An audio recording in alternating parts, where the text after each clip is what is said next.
नमस्कार, मी रविया मोरे आणि आपण पाहत आहात साक्षर इंडिया लाईव्ह न्यूज। आज आपण श्री गुणेश्वर प्रतिष्ठान या ठिकाणी आलेलो आहोत।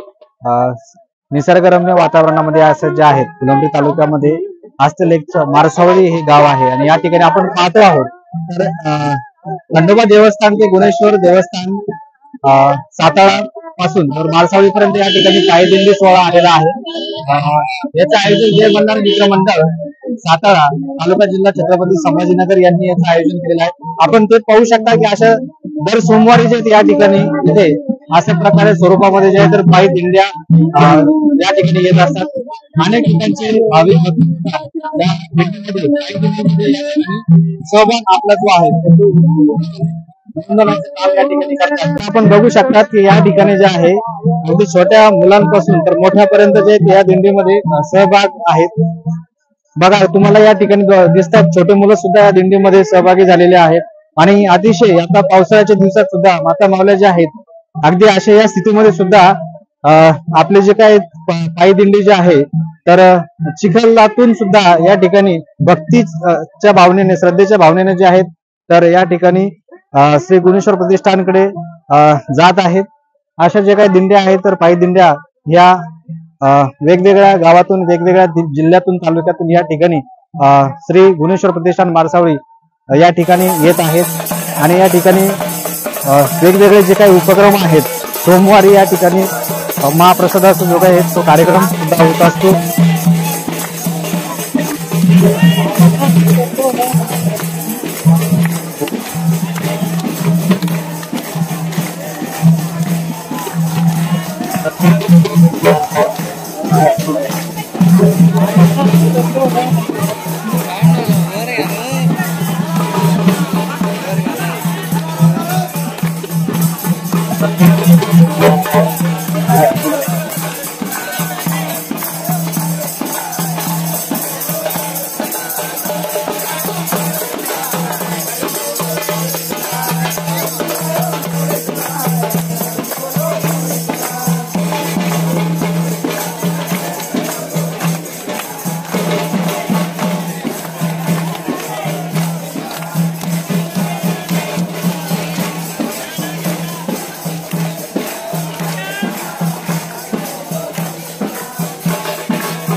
आज आपण आलेलो आहोत श्री क्षेत्र मारसावळी या ठिकाणी श्री गुणेश्वर प्रतिष्ठान या ठिकाणी आपण बघत आहात।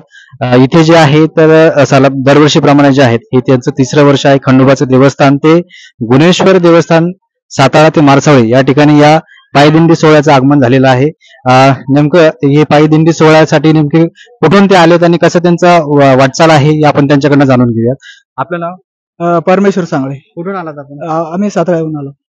तुम्ही साताऱ्यावरनं पायी दिंडी तुमची आलेली आहे तर काय सांगाल तुमचा नेमका प्रवास कसा राहिला? पहिल्या वर्षीचा कसा होता?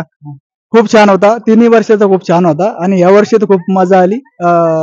वाद्य ते सगळे माईक सिस्टम सगळे असल्यामुळे खूप आनंद वाटला आणि यानंतरही आम्ही करतच राहू असं आमचं। याच्यामध्ये जे आहे तर श्रावण सोमवार मध्ये हा तिसरा श्रावण सोमवार आणि तुमचं हे त्याच्यात तिसरं श्रावण सोमवारचं तुमचं तिसरं हे वर्ष आहे येण्याचं। तर या 3 वर्षामध्ये नेमका तुमचा जो प्रवास जो काही झाला तर नेमका तुमचा प्रवास कसा घडला? याच्यामध्ये किती जणांचा सहभाग होता? जसे की काही छोटे असतील किंवा मोठे असतील तर त्याबद्दल काय सांगाल? ह्या दिंडीला 200 म्हणजे बालगोपाल सगळे याच्यामध्ये आणि पहिल्या दिंडीला आम्ही सुरुवात केली ती 50 लोकांपासून, दुसऱ्याला 200 झाले आणि आता 200च्या समोर आहे आम्ही। एवढा दिंडीचा प्रवास आहे 3 वर्षाचा। या दिंडीमध्ये जे काही सहभाग तुम्हाला प्रत्येक आता तुमच्या गावापासून जे आहे अनेक जे काही खेडेगाव तुमचे ते लागतात तर त्यांचा नेमका प्रतिसाद कसा आहे तुमच्या प्रती? खूप छान आहे। 2-3 गाव मिळून इथपर्यंत दिंडी आलेली। लिंगदरी, मोरिरा, साताळा, चौका असं इथपर्यंत आलेलो आहे आम्ही। इथपर्यंत आमचा प्रवास हा राहिला आहे। आपण बघू शकता की एवढ्या या डोंगरदरीच्या भागातून जे आहे या रस्त्याने जे आहेत अगदी आता पावसाचं वातावरण आहे आणि चिखल दरी या ठिकाणी ते पार करत छोट्यापासून अगदी मोठ्यापर्यंत या ठिकाणी दिंडीचं आयोजन ते करतात आणि ते येतात। याच्यामध्ये आता बऱ्याचशा ठिकाणी जे आहे तर तुम्हाला प्रत्येक गावातून तुम्ही येतात तर गावातला रिस्पॉन्स कसा आहे म्हणजे लोकांचा प्रतिसाद कसा आहे? खूप छान आहे आणि विचारतात लोक की आम्हाला कळायला पाहिजे नियोजन, आम्ही पुढे काहीतरी समजा नियोजन करू, आम्ही याचा प्रयत्न करू। बऱ्याच वेळेस आम्हाला हे केलं जातं पण विषय असा घडतो की नियोजन अजून एवढं मोठं नाही आमचं, त्याच्यामुळे थोडं हे होऊन जातं। अच्छा, तर हळूहळू जे आहे तुमचं नियोजन मोठं होईल. तर या दिंडीच्या माध्यमातून जे आहे तर तुम्ही इतर भक्तांना किंवा इतर जणांना जे आहे नागरिकांना तुम्ही नेमका काय संदेश द्याल? खूप छान आहे दिंडी सगळ्यांना आणायला पाहिजे आणि दिंडी जो सोहळा आहे हा सोहळा कुठंच नाहीये आणि खूप आनंद येतो आम्हाला. खूप छान वाटतं सगळ्या गोष्टी. आज तुम्ही या ठिकाणी जे आहे तर श्री क्षेत्र बारसावळी या ठिकाणी श्री गुणेश्वर प्रतिष्ठान या ठिकाणी आपण पोहोचलात, तर या प्रतिष्ठानविषयी आपण काय सांगाल भक्तांना, काय सांगाल? अप्रतिम प्रतिष्ठान आहे. खूप म्हणजे याचा विषयच नाहीये. म्हणजे बाबाजी विषयी काहीच बोलण्याचं इतकं हे नाही. म्हणजे त्याची जर महिमा गायची म्हणलं सुवर्णाच्या तांब्याला पालिश दिलं आणि असा विषय.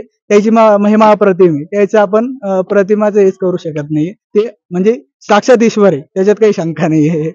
बघा या ठिकाणी जे आहे तर मारसावळी या ठिकाणी असणारे श्री गुणेश्वर प्रतिष्ठान याविषयी जे आहे तर बरेचसे गुणगान जे आहे तर या प्रतिष्ठानचं गायलं जात आहेत. या प्रतिष्ठानमध्ये विविध भागातून जे आहेत तर भाविक भक्त येत असतात. कॅमेरामॅन मंडलसह Ravi Ambore, Sakshi India live news, Phulambri, Chhatrapati Sambhajinagar. Subscribe now and press the bell icon. Never miss an update.